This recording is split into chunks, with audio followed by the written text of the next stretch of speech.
Hi, I'm Christy McDonald, and here's what's coming up this week on One Detroit Arts and Culture. The Detroit Symphony Orchestra aims to have audiences back at Orchestra Hall this fall. Vice President of the DSO, Erik Ronmark, fills us in. Then hip-hop artist Deidre D.S on connection and music. Plus Detroit filmmaker Ken Legend Williams on his newly released movie, Asbury Park. And a violin performance from the Sphinx competition. It's all coming up right now on One Detroit Arts and Culture. From Delta Faucets to Behr Paint, MASCO Corporation is proud to deliver products that enhance the way consumers all over the world experience and enjoy their living spaces. MASCO, serving Michigan communities since 1929. Support for this program provided by the Cynthia and Edsel Ford Fund for Journalism at Detroit Public TV, the KRESGE Foundation, Community Foundation for Southeast Michigan. The DTE Foundation is a proud sponsor of Detroit Public TV, among the state's largest foundations committed to Michigan-focused giving. We support organizations that are doing exceptional work in our state. Visit dtefoundation.com to learn more. Business Leaders for Michigan, dedicated to making Michigan a top 10 state for jobs, personal income, and a healthy economy. Also brought to you by the Fred A. and Barbara M. Erb Family Foundation. And viewers like you.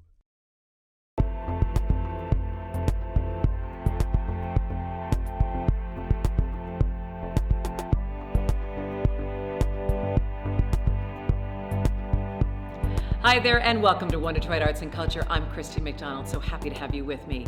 Concert junkies, theater lovers, and gallery fans are counting down the days until we can get back to enjoying the arts together. And a recent announcement from the DSO has us looking forward to audiences at Orchestra Hall this fall. Coming up, I'll talk with DSO Vice President Erik Ronmark about the new season. Plus, Deidre D.S, Detroit hip-hop artist and activist, on new music and connection. Then the new movie Asbury Park that's out now by Detroit filmmaker Ken Legend Williams. He tells Stephen Henderson how it explores mental illness and police brutality. It was all filmed here. And we'll end up with a violin performance from this year's Sphinx competition. It's all just ahead. We're starting with the announcement of the Detroit Symphony Orchestra's new season and the plans for audiences back at Orchestra Hall. I talked with Vice President and General Manager of the DSO, Erik Ronmark. Give us an idea, Erik, of the conversations that have been going on recently behind the scenes that got you to make this decision and really this big announcement. Well, I think you hit it right on the head there, Christy. Hope. Arts and culture, I think, is here to provide people with a sense of hope. And that has been on our minds since we started talking about what we could do this season even. We had a lot of conversation last summer about coming back and doing something in our hall, but we didn't know what we were going to be allowed to do, how this pandemic was going to affect us all. But working together with the musicians of the orchestra, we came up with a great plan, a safe plan to come back and do concerts even this season. What is the DSO doing to make sure that things are as safe as possible? As we slowly start to bring audiences in even this spring, and then hopefully coming back to the fall, we're going to follow all the safety procedures as we have during this season.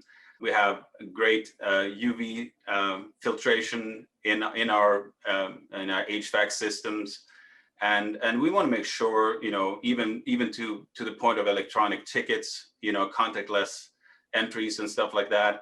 It's really important for us to be safe. And right now, we could have audiences up to 250 people per the guidelines that are out there now. And that's what we're hoping we can get to as we get later into the spring. Rewind a year, DSO made the big announcement that Yada Binamini was going to be the music director, and a very exciting announcement at that.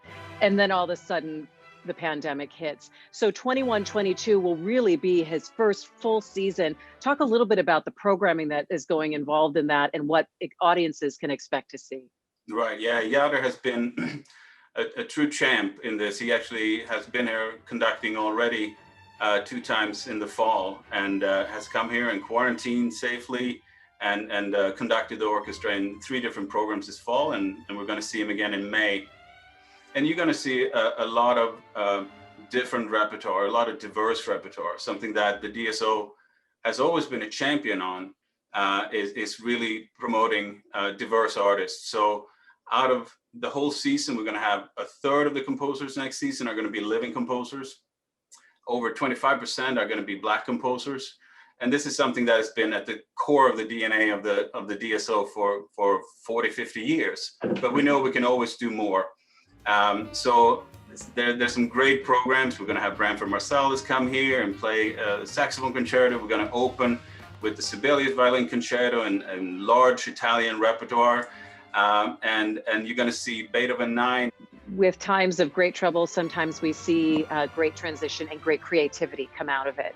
What do you think that we're going to be seeing musically in the next 5 years or so coming out of the pandemic, and just maybe some things that we haven't seen before, experienced before? When you have the time to sit down and think about how do we want to be different, not just as the DSO, but as an industry. And I think the orchestral industry as a whole really, it's been a wake-up moment for us during this year as a pandemic, missing the audiences, but also the social unrest that we've seen in this country, and the focus on diverse composers, diverse artists. I think for us, that's something that we've always done, but we really want to do more. We really want to do more for Detroit, and not just Midtown where we are, but in the city as a whole. How would you describe it, Erik, to people when they sit together and they consume music together? Music is an art form that you experience in real time. And so when you come to Orchestra Hall, you and 2,000 of your closest friends are sharing that experience together. And once that concert is over, that experience is gone. No two performances are alike. So it is truly a shared experience that you are living in real time. And I think that's what's so unique about music.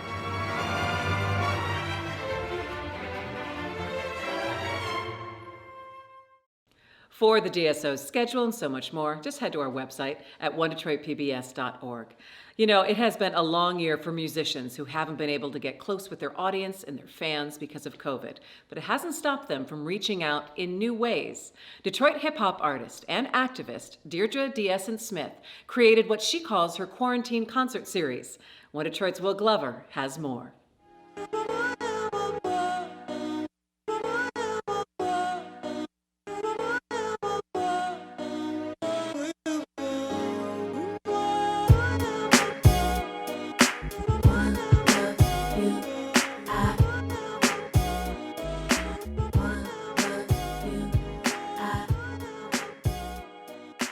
To give people a little bit of sense as to who you are, what you've been doing, how long have you been an artist, musician in Detroit? Close to 20 years, I would say.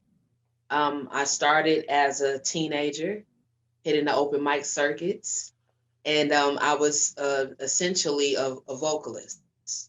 R&B, neo-soul, that wave was big then.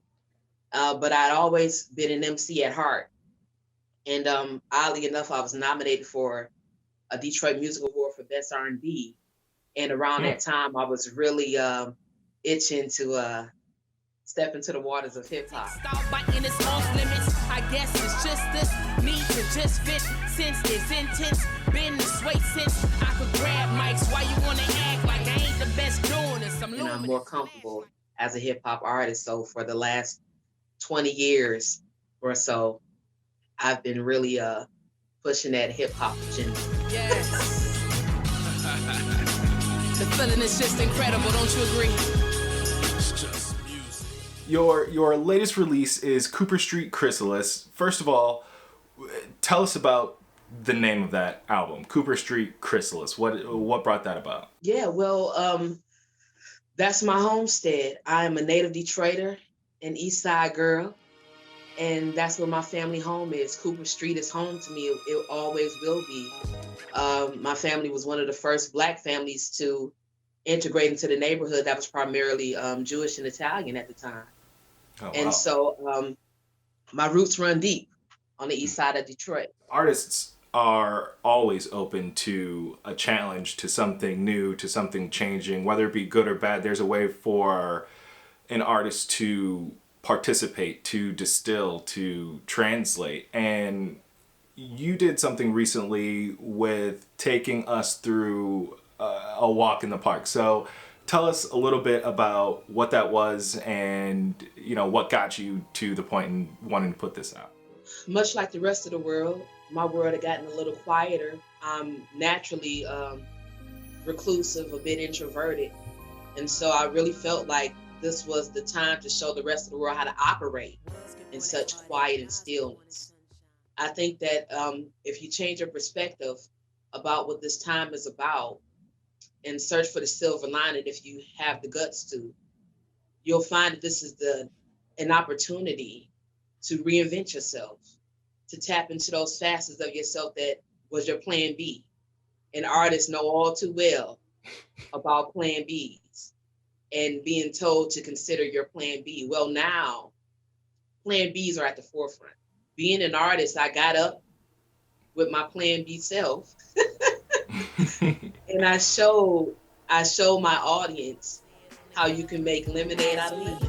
Embark on a whole new journey of love where we both feel worthy. Shucks, I blush when you say I'm pretty. No biggie, you blush when I say you're pretty. Yeah. If you feel like you're in a place of despair, what better way to get yourself out of that than to take in the artistry of nature? Look around at the colors. Listen to the sounds of that first and foremost. And within that, you'll find something to draw on. You'll reinvent yourself eventually or come back to yourself. Whatever you need to do with self, you'll eventually do it if you get out in nature. And so those that were a little more reluctant to come out, I decided to come out. I decided to walk the streets. I decided to walk the park. Those that are in the fear of isolation, I decided to show them what isolation looks like when you choose to change your perspective. Isolation isn't loneliness. It's an opportunity to get to know yourself. And that's all I was doing. I was taking folks on a ride with me as I got to know myself. I reinvented myself. They were familiar with my long locks. And I had cut those and I cropped my hair. And I wanted to be just as naked and vulnerable as being a vocalist made me. What is one of the things that you're looking forward to most? I'm looking forward to the alleviation of fear. I want to see those people that I've seen a certain amount of fear come over them. I want to see them free and certain again. I would put out little videos on Instagram and I would say, I can't wait to see you on the other side of this. Just to anybody who would, view the videos, I would always end it with, I can't wait to see you on the other side of this. I look forward to seeing you on the other side of this. And so I want to see those that make it on the other side of this along with me, and you will. I want to see you smile again. I want to see you confident again. I want to see you hug again. I want to see you kiss again. I want to see all those things that make us human again. There's a new movie out at local theaters and streaming called Asbury Park, which is a real street here in Detroit. The movie was created by local filmmaker Ken Legend Williams, and it tells the story of 4 Detroit kids growing up into adulthood, exploring challenges of mental illness and police brutality. Stephen Henderson talked with Williams on American Black Journal.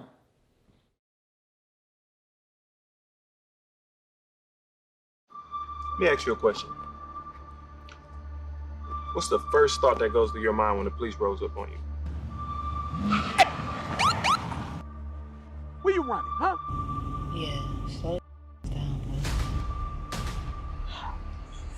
I hope I don't get a ticket.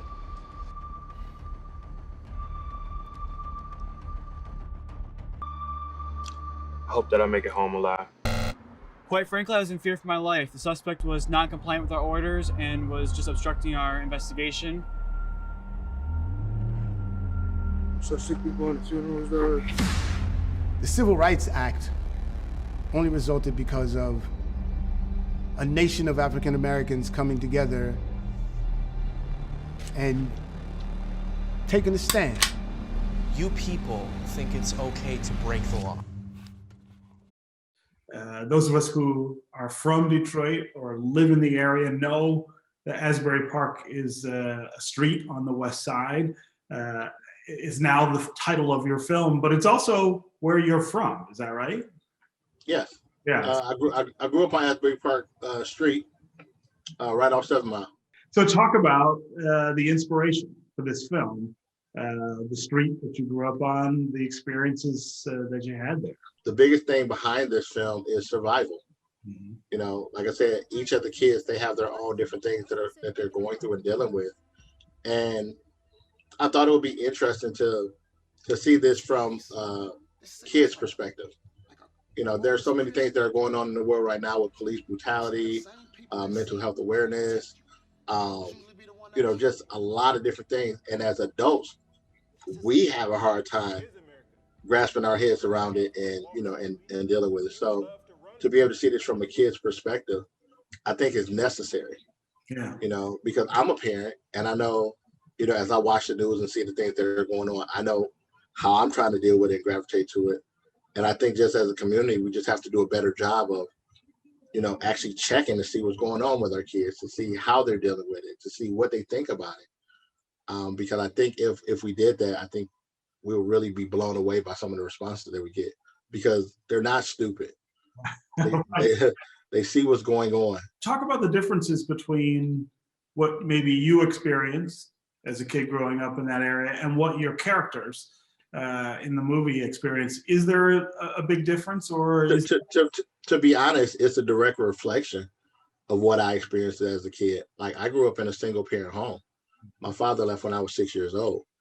And when that happened, I was no longer able to be a 6-year-old. I had to start moving. I always, you know, the running joke is when I was 6, I was actually 16, because the level of responsibility, you know, shifted. And I was no longer able to be a carefree kid to just sit back and say, hey, you know, everything is okay. There were certain things that I did to try to protect the house. You know, I was the kid who I'll pull out the toolbox and something needs to get fixed. You know, I'm doing that now. I'm checking the windows at night and looking out to make sure, you know, that my mom is protected and things like that. So I took on a much older persona than I actually was due to my circumstances. Yeah. And the reality is that's not uncommon. The drug dealing and the shooting, like, yeah, that happens. But I feel like this portion of it is often missed. Everybody is often, you know, trying to be tough and things like this. But what's often missed in those films is the vulnerability. I think one of my biggest motivations behind this film is my youngest son. I looked at him one day and I laughed and I was like, man, you're like really a 10-year-old. Because when I was 10, I had responsibilities. I had, you know what I mean? It was just a totally different animal. And to see him just be carefree, I wasn't able to be carefree as a kid. So I wonder what message you think people who aren't from Detroit and who may not know anything about Asbury Park, the street, might take away from this. film. I'm always curious about how we project to everybody else from the city. Asbury Park isn't even necessarily a Detroit story. Right. It actually takes place in the fictitious world of the inner city. Yeah. You know, because while it is relevant in Detroit, it's also relevant in Baltimore and St. Louis and, you know, just all over the country. But I think oftentimes, like when you're going through things, because you're dealing with it in real time, you don't stop and think, hey, somebody's dealing with it over here or someone's dealing with it over there. So for me, you know, like I said, is much bigger. And honestly, my goal and my hope is that people that are not from that environment will take a look and start asking questions, because I feel like that's how you evoke change.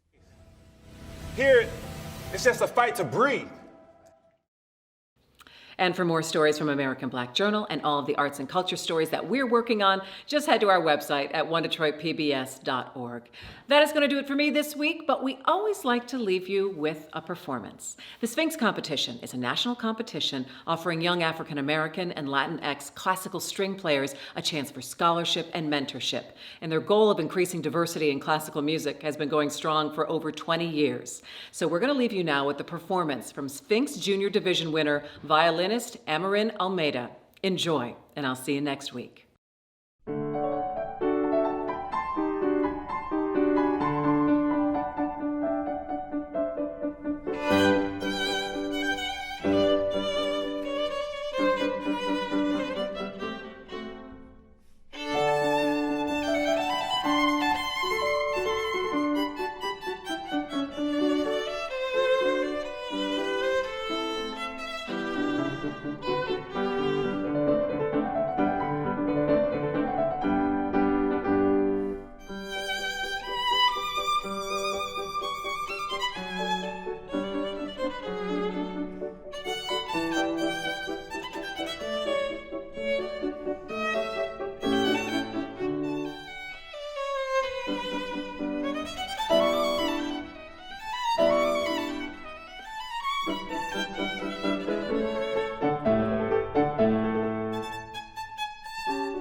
you.